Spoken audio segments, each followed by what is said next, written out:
forecast. To my right, we have Alex himself. Alex, how you doing? Hello, everyone. And to his left, we have Garrett. Garrett, how you doing? Peachy. We are here to tell you about the comics coming out for December 13th, 2017. That is one of the last Wednesdays before the end of the year. Let's see what's going on tomorrow. Dark Horse Comics, Alien Dark Orbit number 4. This is James Stokey writing and drawing. This book's been delayed, right? This is number 4 finally coming out. This is the finale? Yep, finally coming out. It still might not. You don't know, because I've seen it solicited before. That's Next true. day, pulled. So, but I feel like it's probably going to come out tomorrow. What do you think of the book so far, Alex? You know, I really like it. The art is awesome. Like, really, really awesome. And I tell you what, if the delay has anything to do with how much detail and how much work that Stokey's putting into it, I'm fine for the wait. I forgive that. Because this book looks so good. I tell you what, it is actually pretty scary. Yeah, the feeling that Stoke can create in this book is just nuts. I feel like I'm watching the movie on TV, like on the screen. It's powerful. It's good. Department Nation number 21. This is Matt Kent writing and drawing with Charlene Kent on colors. This is the final will and testament of Roger, Hari's oldest friend. Roger is willing to die, but all his secret knowledge die with him. The cover says Secrets from Department H, Chapter 21. I think we get a lot of answers in this book, actually, judging from the cover and description. Now, Garrett, what do you think? Super excited. I feel like we're going to get, a lot of answers. We only have, this is what, 1 of 4 issues left now, I think. So, and that cover looks so good. I love how they make Department H look like that. Oh, it looks awesome. But, yeah, I think it's going to be a game-changing issue for sure. I think this is one of those series that when it's done, I'm going to be satisfied with the ending. And I'm actually going to be just happy with the book overall. That they told the story they wanted to tell. They didn't have to, beat the dead horse. I'm excited for this series to be done just to see how good it is. Yeah, I'm curious to see. I mean, everything is going to be dependent on the reveal on what is behind this. So we'll see what comes out of this. I'm looking forward to that a lot. Giants number 1. This is Carlos Valderrama and Miguel Valderrama. This is the Valderrama brothers' first American work. It's a brand new number 1. A cataclysm of unknown origins unleashes the race of gigantic monsters whose presence has driven humanity underground. Their 2 orphans discover that the most dangerous monster is ambition, which unchecked will grow until it devours you. This is new number 1, so I thought I'd bring it up, but also the art looks really great. Looks really nice. I think I actually have too big of a week to try this out, but this is one definitely, if you're looking for a book, I would put on your radar. That is Dark Horse Comics, DC Comics. Here you go, Action Comics, $9.93. This is Dan Jurgens, Brad Booth, Joe Prado. Booster Shot Part 1. Hey, Booster Gold. Is this the continuation of what happened in New 52, Garrett? Yeah, it definitely is. Booster Gold's going to show up in a badass way. Oh, I'm so excited. This is definitely something everyone should be checking out because, Booster Gold being in a... Are you getting this arc, Marvin? Like, are you going to get in for just Booster Gold? No. What? Oh. But I think this would be a great arc to start in, especially with all the Watchmen buzz and whatnot. So I think definitely that... and it's kind of cool that you see like his ship when he was a kid. He's going back, obviously messing with time. So very impressive. Really excited. I have to admit, Booster Gold is one of those characters I know nothing about. He's a time-traveling hero, that's it. Plain you know. He's got a little robot friend named Skeets, and he used to be partners with Blue Beetle. Alrighty. I do like Booster Gold. I don't know. It doesn't. I don't know. It really doesn't interest me to pick up that story, so I'm not going to jump back on. Booster Gold? Detective Comics 970. This has James Tynion IV, Joe Bennett on art. Fall of the Batman Part 2. Alex, what do you think of Detective Comics? You know what? Detective Comics has just been one of those, for lack of another word, it's been a gem every time it comes out. I I think this is one of the strongest DC books out there. And DC's got a lot of strong books. But this is one of those books that the things that have happened resonate longer than most any other book I've read, other than probably Batman. I remember what's been going on in this book because it's just so. I don't know what the right word is, but I can feel the family struggling when Tim was gone, and I can feel their excitement now that he's back. Garrett, what do you think, Detective? Yeah, it's. I think it's one of the most like standing out comics of DC. Just like Alex said, you wouldn't think based on what James Tynion did before that, he was kind of like he hadn't really found his footing. But I think starting with this book, he's really turned his career around. The story's been great, and now like there's so many. It's like you're literally watching a TV show. They plug things in the beginning that's going to show up later. Well, now we're at that point. So we've had the the Victim Syndicate before, and now they're coming back in a big bad way. Because they were a threat before, but they're not as massive a threat as they are now. So I'm excited to see what this next storyline has in store for this book and the team. The Flash number 36 is Joshua Williamson and Howard Porter, A Cold Day in Hell, Part 1. I do know Howard Porter. I've been wanting him to. He hasn't done an issue in a while, I don't think. But looking at the preview, it looks like the art will be great. I'm looking for a Flash story to kind of rope me back into this book. So we'll see how this goes. Garrett, what do you think of Flash 36? I pretty much, the last arc was good. Or is it still currently on the same arc? Oh, it's on a new one. Just a new arc. That's what it looks like.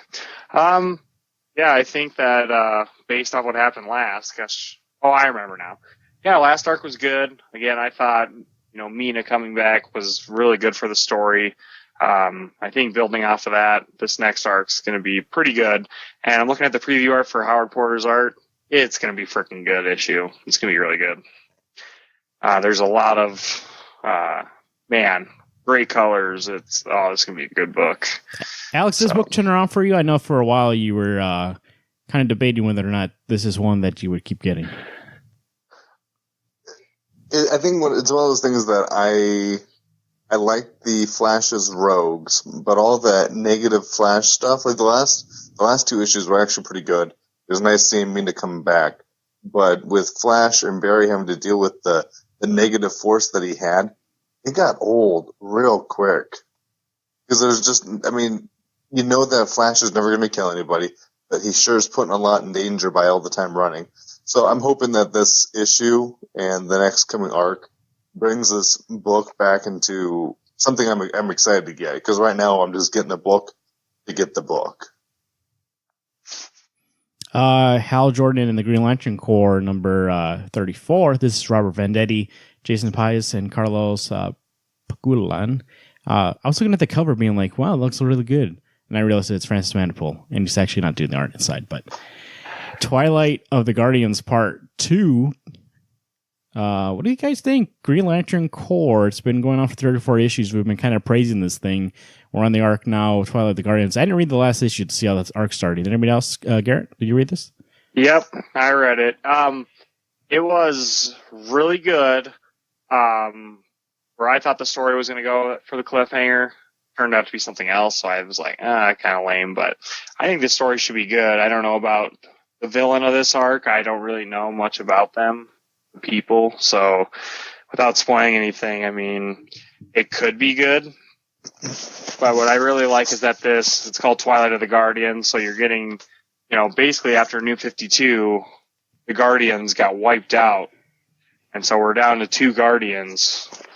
So that's I can't say more about spoiling it, but there's going to be a lot of focus on the Guardians and their watchfulness of the Green Lantern. So I don't remember what who the bad guys are or were, or I don't know. I guess I never heard of them. They're not a entity that I know, but the fact I don't know about them just shows how very little I cared about who they were.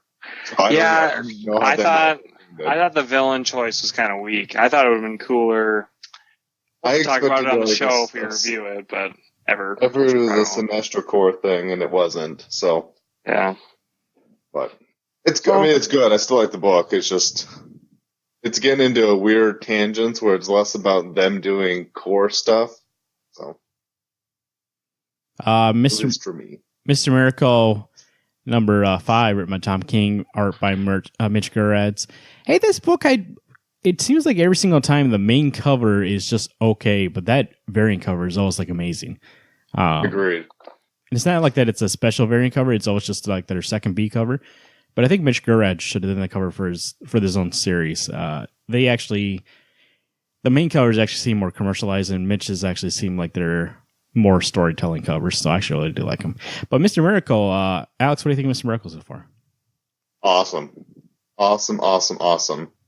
This reminds me a lot of Vision, and I know I say that every time I read it or talk about it. But I love this series, and I love seeing Tom King's take on this character. And I don't know much about Mr. Miracle, but from what I'm reading, it's awesome. We have 7 more to go, so we're really in the beginning of this thing. But Garrett, are you still having enough momentum to finish the thing, or are you getting kind of bored with it? Oh no, plenty of momentum. This is just New Gods fun the whole way. No, couldn't get bored of this book. The art's amazing. The story's really great. And you know that, well, whatever. You know Darkseid showing up in this book at some point, and I can't wait. Because, like, the build-up is crazy. I mean, ever since issue 1, Tom King's been writing Darkseid is, and you know, like, what's the point of that? He's going to show up and in a badass way, and I'm so excited for when that happens. Red Hood and the Outlaws, number 17. This is Scott Lobdell, Dexter Soy. So Dexter Soy back on art. Bizarro Reborn. He's been on it.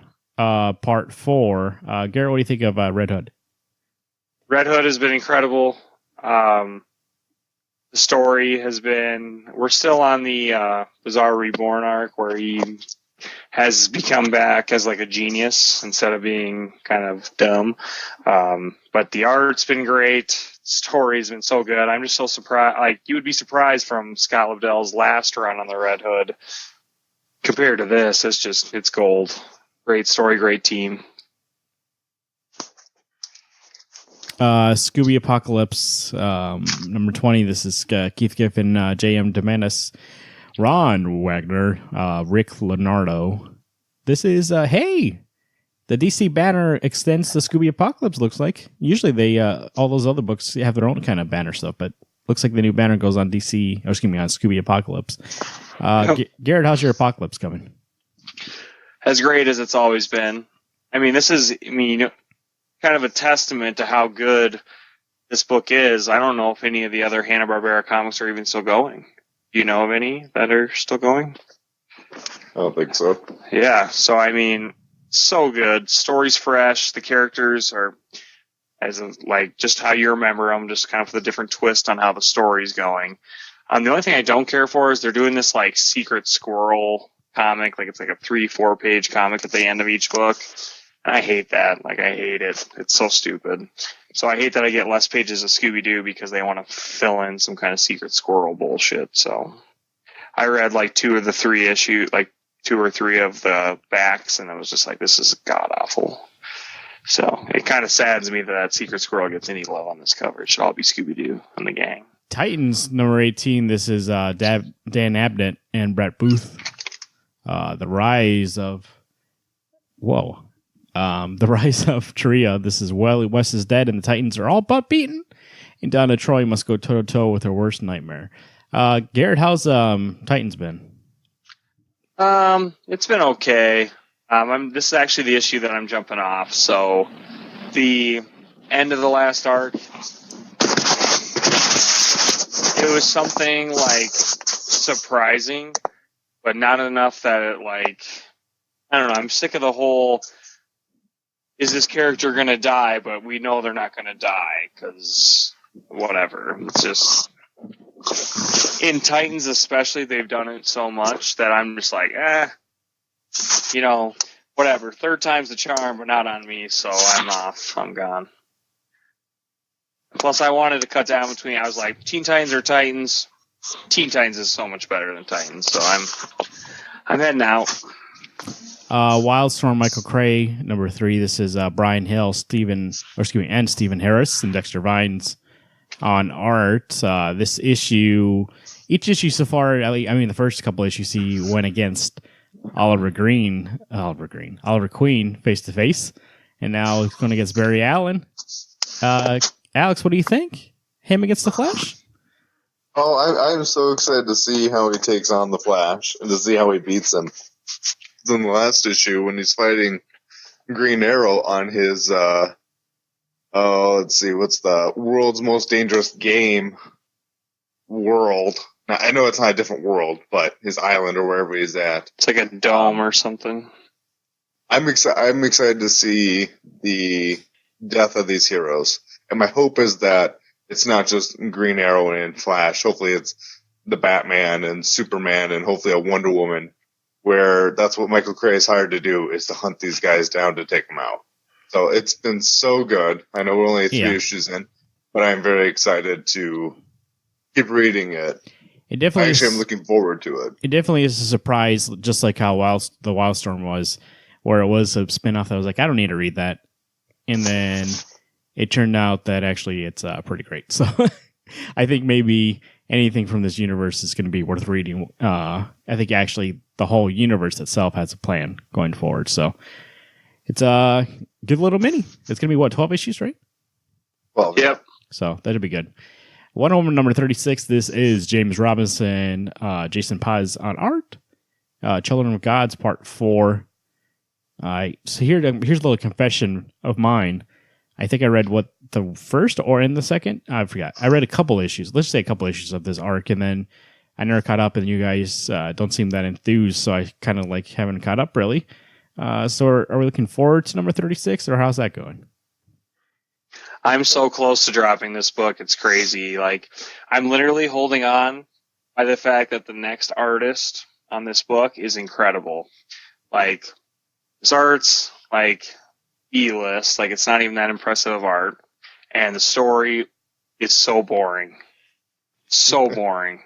I agree. Actually, I shouldn't even be buying it this week. And for the fact, again, that they're putting Brian Hitch on that stupid cover, this one actually looks all right because there's an actual cover there, but it's just that is just not a good fit for Wonder Woman. Don't put Brian Hitch on this cover. It's just, ugh. So, one of the best issue of this run we've had of the new arc is the one where Wonder Woman wasn't even in it. Yeah, with Darkseid and Grail. So that just tells you that his Wonder Woman isn't the point of getting the story. She's not the hero. Yeah. She's just a character that he has to write about if he wants to. So it's like he doesn't even want her in this book. He doesn't write her good at all. It's just all about everything else that's more impressive. And I almost should drop it, but God, that art looks good for the next arc. Yeah, I guess I'll wait and see with the next arc, but I'm on the same page. I might drop this too, which is a shame, but I also just started picking up Justice League recently, so at least I get to read Wonder Woman in there. So yeah. IDW Publishing, I really don't see anything in IDW Publishing. It's kind of a lighter week for them. We have Samurai Jack, DuckTales, and Back to the Future. So if you get any of those books, make sure to pick those up. Image Comics, this is Coyotes, number 2. Sean Lewis, Caitlin Yarsky. Whoa, that's a weird cover. Taking the eye. That cover is trippy as fuck. How was the first issue? Looking forward to the second issue, Alex? Every time I talk to Garrett about it, and I think Garrett's actually the big reason why I want to keep getting this book, is that he likes it so much that I want to like it so I can talk to him about it and so he can help explain it to me. Because this book looks great, but it was different than I was expecting. When we talked about it, issue 1, I thought she was more of a monster hunter. That's kind of true. She's being trained to kill these, what are they, the wolves? Well, coyotes. Or they're the coyotes? The coyotes. Okay. So, it's good. I'm excited to see where this book is going. Hopefully issue 2 really seals me into wanting to get it, continue to get it. I just looked at the preview art. It's going to be really good. The story, I think that first issue, was a lot of build up, but I loved a little 4-page like flashback of showing why the detective's in that town and things like that. So I can't believe that there's only 4 issues. I wish it would be an ongoing, but it's a pretty cool twist on, instead of having like a werewolf story, it's a coyote story, and the art is just incredible. Kingsman Red Diamond number 4 of 6. This is Rob Williams and Simon Fraser. This is the sequel to Kingsman. It's just called Kingsman, the first one, right? Oh, Secret Service. Excuse me. It's called the Secret Service Kingsman. The movie itself is called Kingsman. Garrett, what do you think? You're about almost done with this miniseries. Are you enjoying it?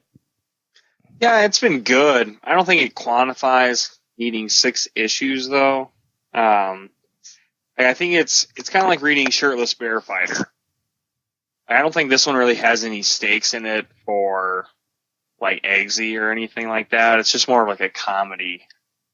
It's kind of like a spoof on itself, really. I mean, there hasn't been a lot of cool action scenes. It's a lot of action reaction kind of things. So I don't think like this is going to be the top Kingsman book of all time. I think it's just literally the movie was coming out and they needed to put something out. So, which I'm enjoying it because the characters are fun. Like, I still think that they get the characters. It's just they're not doing anything with them. It's just throwing them in an easy situation to write. And you never read the first series, so you're coming in this as just reading the second series, right? Yeah, I'm just reading the second series, so. Because basically when Mark Miller said that the movie sequel would actually be his comic book sequel, that's kind of like, well, if I've seen the Kingsman, the first movie, I know that's probably a little closer to, not as close to the original source material, but. Royal City number 8, this is Jeff Lemire writing and drawing. Sonic Youth Part 3, the second arc of best-selling Jeff Lemire's critically acclaimed new series, takes a major shift as the story jumps back to 1993, as we've been seeing here and seen the life of Tommy Pike, the last week of his life. Alex, what do you think? I really like that cover, actually. I like the perspective on that cover. Alex, what do you think of Royal City? I tell you what, one of the best books I've read in a long time, that every issue is spot on. So this book already getting like a preemptive 10. Because I'm excited to read it, and Jeff Lemire, you can't go wrong. Doing the art, the colors, the writing, aces. Yeah, one of our favorite books on the show. Who knows if you catch us this Sunday? Who knows if maybe it'll be one of the best series of 2017? But this is a spoiler. I can't tell you right now. Garrett, what do you think? Yeah, this is a really good book. This is the best time to read it, I think, like, because we're actually in the week of a significant point in this series that leaves the rest of the cast of the book haunted. It's the second arc of the story, so you really need that first arc to get where the characters are at currently, and then now we're seeing what's causing that trauma. I think the art's amazing. There's a lot of Jeff Lemire lets the panel work show like the symbolism for what Tommy's experiencing in this book, and it's been great. It's a really fun community book, like where you have a bunch of different characters playing off each other and also on their own, having their own like strengths and weaknesses. So very excited to see what happens. Rumble number 1. This is John Acredi, David Rubin, Soul Without a Pity, Part 1. This is strange because we had a volume 1 that I don't remember how it ended. I'm not sure. So, but when this came out, the Scarecrow was fighting that pig guy that warehouse. Did it have a definitive end? I don't think so. I thought it was over. Left wide open. Yeah, I think it just like stopped coming out. It wasn't actually like a planned ending. And now we have a new artist. We have Dave Rubin, which I know I enjoy his art, but it is a different kind of style than the last artist, so we'll see how that works. The last series was one that I would always say is the best looking art on the market today, so we'll see how Dave Rubin does. Alex, you looking forward to Rumble number 1? Oh yeah, I liked. Well, I thought the last book series was actually pretty good. I had dropped it, and then I actually went back and picked back up some issues. I I'm excited to see where this goes. I do hope it lends more of a less of him looking for his body and just more of him fighting these supernatural monsters. But I'm excited for it. I am too. It's always been like I don't know if fun's the right word. It's been fun, but also I like the mythology of this kind of book. So I'm excited to see where it goes in volume 2 of this. And also, if you want to jump on for the first time ever, I feel like you could jump on here. That might be a reason for them restarting it. I don't remember how the last series ended, so I'll be right there with you. Brand new for me. Youngblood number 7. This is Chad Bowers, Jim Toe on art. Team Youngblood part 1. Garrett, what do you think of Youngblood? It's actually one of my favorite Image series. Again, I've said this before on the forecast. If you've never read Youngblood before, it's okay. They catch you up to speed. So now we kind of get the veteran Youngblood people, and we have the new Youngblood team working together. So it's a really great book and really well done. The art's amazing. Story literally like keeps you fixated on the page, and like, you know, not saying that any book can like throw you out, but I like when I'm in a book and when it gets to the end, I'm like, holy crap, that's the comic. Like I got so entranced by it. So I'm glad this book's coming out, and it makes me want to go back and get trades of the old Youngblood that came before this and see how we got to this point. So very good series.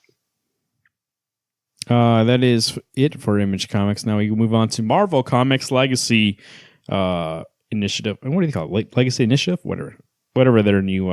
That's just called Legacy. All new Wolverine number 28. This is Tom Taylor, Juan Cabal, Orphans of X Part 4. Gary getting this book, right? Yep, still getting it. How's it going? It's good. Dealing with some things from Wolverine, like actual Wolverine's past, not Old Man Logan. It's dealing with Laura having some unexpected family members show up back in her life. And then also the same group that we've had this whole run. You know, it does feel like it lost a little something when it's still trying to be fun, but there's a lot more seriousness happening in this book, which, of course, it has its own right to.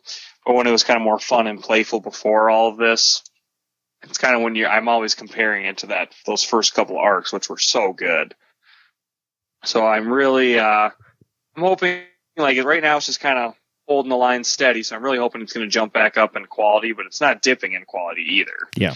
So really good book. Amazing. And pretty funny at some points. Like Gabby, I think it's the best addition to that series ever. She's hilarious. Amazing Spider-Man number 792, getting close to 800. That's Dan Slott and Ryan Stegman. Venom Inc. Part 2. Part 1 was its own series, right, Alex, on that Alpha book? Yeah, it was that Alpha issue. But you didn't get it, so you're just getting Part 2. Are you looking forward to reading a Part 2 to a story you never read Part 1 of? I'm okay reading, just jumping into it. I really could care less. I just want it to fill in the library. But my one complaint I actually was thinking about now, this book has only been back on for 3 or 4 issues. It's already jumping into an event. Man, it just kind of rubs me the wrong way. That's the Legacy way. I know. I get that. It's not an event. It's a crossover. I do feel like that's a major Well, a crossover I feel like would be 2 different comics, and then that's it. For them to release one issue that was like not part of both of them, I feel like that's a little being like, okay, this is kind of like a mini event within the Spider-Man books. Right. Oh, definitely. Yeah, I think I'm with you there. Like, it's weird that it seemed like maybe it's not even planned out that 2 to 3 issues in, they're like, oh, by the way, if you enjoy Spider-Man, now get in this crossover. Yeah. We'll see how that goes. I'm hoping it's good, even if I'm not getting the event. But either way, I will pick it up. I'm sure. No, go ahead. I'm sorry. I'm done. Of course I'm going to get it. I'm a little disappointed by their choice in making this event happen already. I'm sure we'll hear more about it from guest host 1 tomorrow on the Gauntlet, possibly. Could be. I can't confirm or deny. Daredevil number 596. This is Charles Soule, Stefano Landini, Dan Mora on the cover. Oh, really? Oh, go on. Major Fist Part 2. the newly elected Major Wilson Fisk has declared Daredevil Public Enemy #1.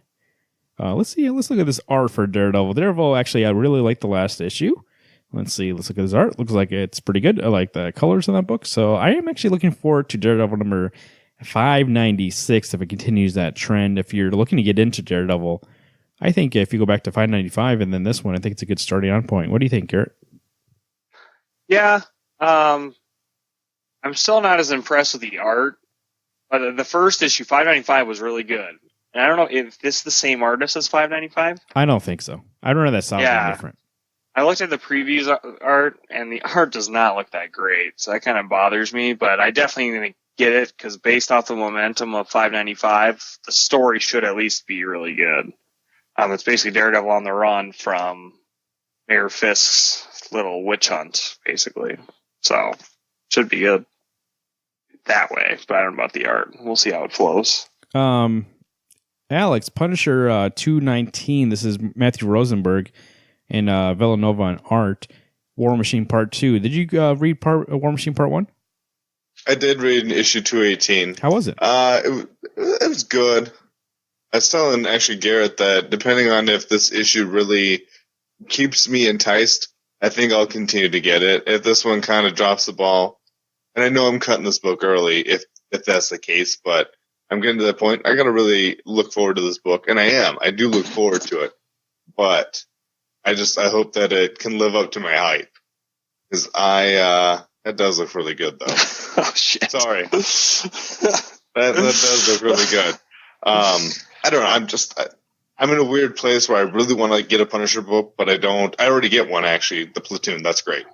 I'm just hoping that this one is just a different story. I want it to be, he's got the War Machine, kick some frickin' butt. Well, that's the thing I didn't like, is that it's not the War Machine. Oh, sorry, spoiler. Shit, I shouldn't even said that. I don't know, it's something like alien tech. I don't understand. That's what I didn't understand. Oh, really? But he's calling it the War Machine armor. Well, maybe it's not actually War Machine armor. He is the War Machine because of the armor. Okay, yeah. Interesting. But yeah, first issue was great. Just saw that preview art. Holy shit, does it look good? So excited. I wanted to bring up Star Wars number 40 just because Star Wars is coming out this week. But when you're hearing this, it'll be out. There'll be Thursday night showings tomorrow. So if you're excited for Star Wars, but I did find this is the week that they have me vulnerable. I would get a Star Wars book this week, being like, I should get back into Star Wars. But it looks like it's part 3 of a story, so I won't be getting it. But I got a question. Do you know, is Jason Aaron on this book or is he off this book? Because the solicit says Kieran Gillen. Oh, no, Kieran Gillen took over with I think issue 38. He did, okay. So it's the team from from the old Darth Vader book took over this book. Yep. Okay. That actually really intrigues me. If I would have known about that 3 issues ago, I probably would have tried it out again. But not that Jason, there's a lot of ads for it. Oh, was there? Okay. Well, not that Jason Aaron was doing a bad job. It's just that I felt like I need somebody else on the book. But also, I don't like. They do this a lot with Star Wars, where they place it between 4 and 5, and I feel like yes, you can tell stories in that time frame, but also nothing really means anything. And when they put their heroes in danger, being like, "Oh, are they going to get out?" I'm like, "Yeah, no shit, they're going to get out." They have 2 more movies that I've seen them in, so I think it's a weird time place. I'd be more interested in hearing about people I don't know in that time frame. You know what I mean? More extended kind of universe stuff. I get you, but I think on that aspect, they're just trying to A, sell a shit ton of money. Oh, I understand the reason, yeah. But, yeah. But I mean, I don't think... It's all canon now, too. Any of the comics are all canon, so... Yeah, this is true. They're more adventures for these characters during that time than anything that actually is going to mean anything. Because they really... they're not going to have any free reign to change anything major about these people in those books. There's people at Marvel that are looking over them. There's people at Disney that's looking over them. LucasArts, everybody's signing off on this book to make sure that nothing happens in these books that's gonna cause any issues. Yeah. Yeah. Is anybody getting Weapon X still? Does it? Oh no. Okay, I guess that's it for Marvel. Hey, by the way, I wanted to ask you guys. I don't think we ever talked about it. Is anybody getting X-Men Red coming out here soon? No. Nope. Oh, okay. Well, adios, X-Men Red. That is Marvel Comics. Anything in the Upside Down we need to talk about? You guys getting Animosity still?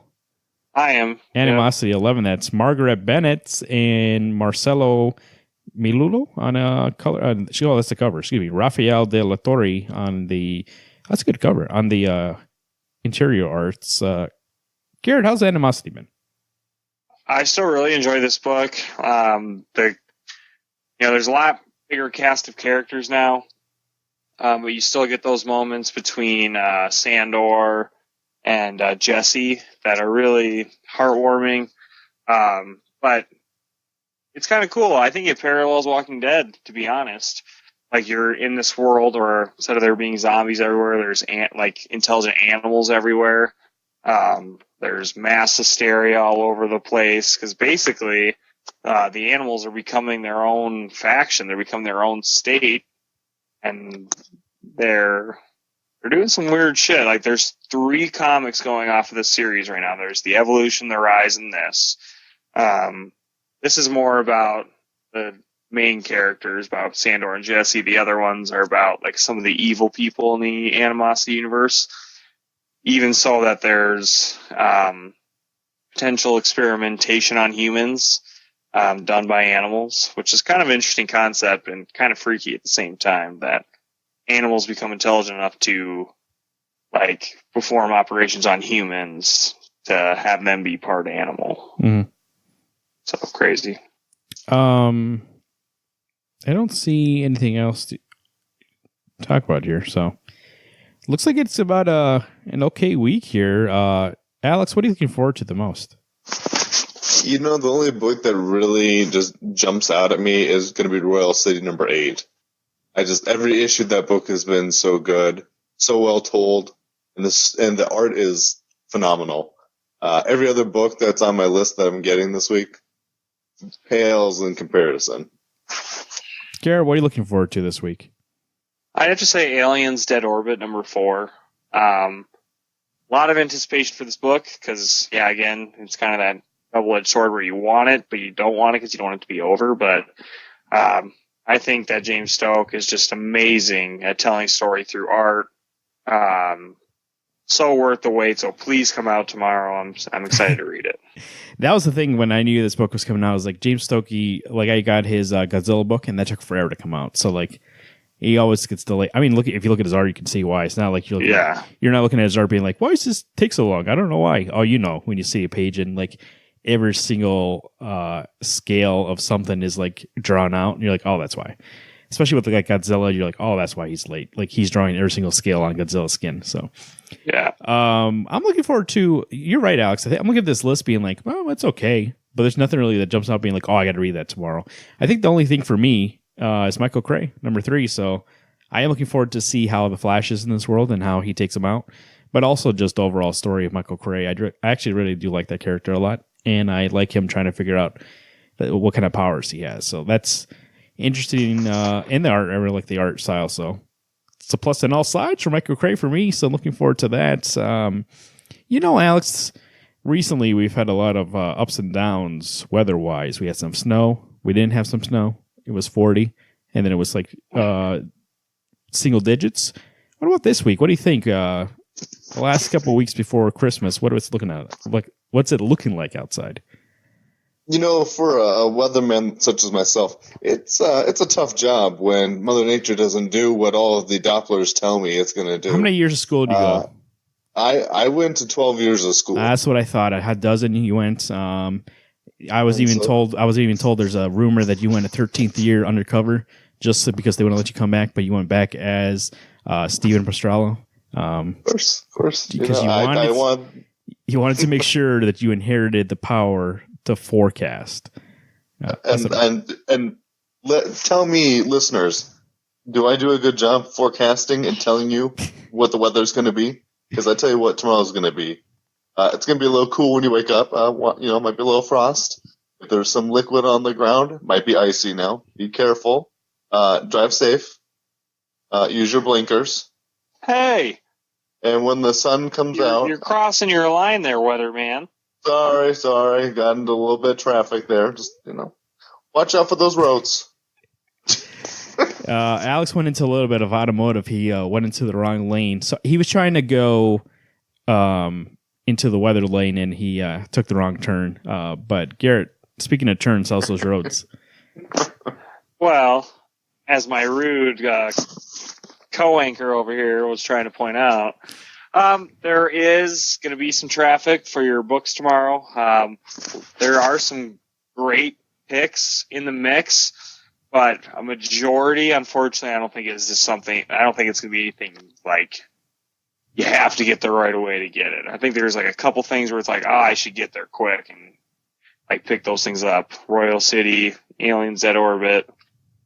So Michael Craig, even too. I mean, I don't know anything else. There's nothing that's crazy, like no Doomsday Clock or anything like that. So it is the silent before Doomsday Clock. I think that comes out in a couple weeks, right? Yep. So yeah. Get some coffee. Take your time. Get there. Garrett, I heard rumor also you spent 13 years as a car. How's that working out? I spent 13 years as a car. Yeah, you like you turned into a car. Well, I basically was Alex's ride to work. I mean, to school. That's how we got to school together. That's right. He rode me the whole way. Those there roads. Back. Let me ask you a question. Not many people know about gravel roads on the street. Do you take gravel roads to your comic shop, or you live in a civilized city? You know, I still use the horse and buggy. Oh, okay. Yeah, that's why that's why you're confused about the blinkers, because you were trying to act hip and talk about the new technology, and you didn't know what you were talking about. So, nope. I still use an outhouse when I use the restroom. Horse and buggy to get to school. You know, I used a horse and buggy too, and my horse actually has a blinker on it because he's advanced. So, say horse is a machine. Hey, Okay. like Alex was saying, the weather outside, hey, might be frightful. But those comics, so delightful. I've been Marvin. Holy crap! It just boggles my mind. I'm still Alex, the weatherman. And I'm Garrett, and you're damn right you're the weatherman, because you are not the traffic man. Sorry, I overstepped my boundaries. But you know what I didn't overstep? Everyone, stay warm and keep reading those comics.